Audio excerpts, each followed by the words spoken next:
How to change Instagram notification sound. Hello everyone, this is Sabrina here to help you today. So without any further ado, let's get right into the video. First, go to your settings, scroll down, then go to apps. Now locate your Instagram application. Now go to notification. After that, go to notification categories, go back and then go back again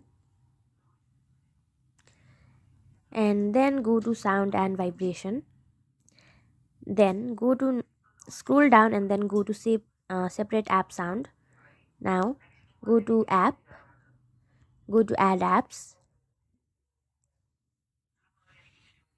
Now locate Instagram application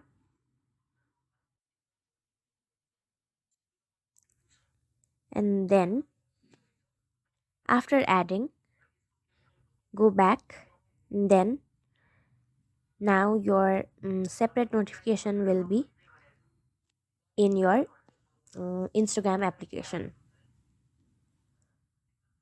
Go back again, go to notifications, go to advanced settings, and then make sure your notification is turned on for Instagram, and that's it.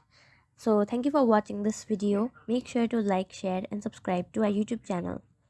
If you got any questions, comment them down and I'll catch you in the next one.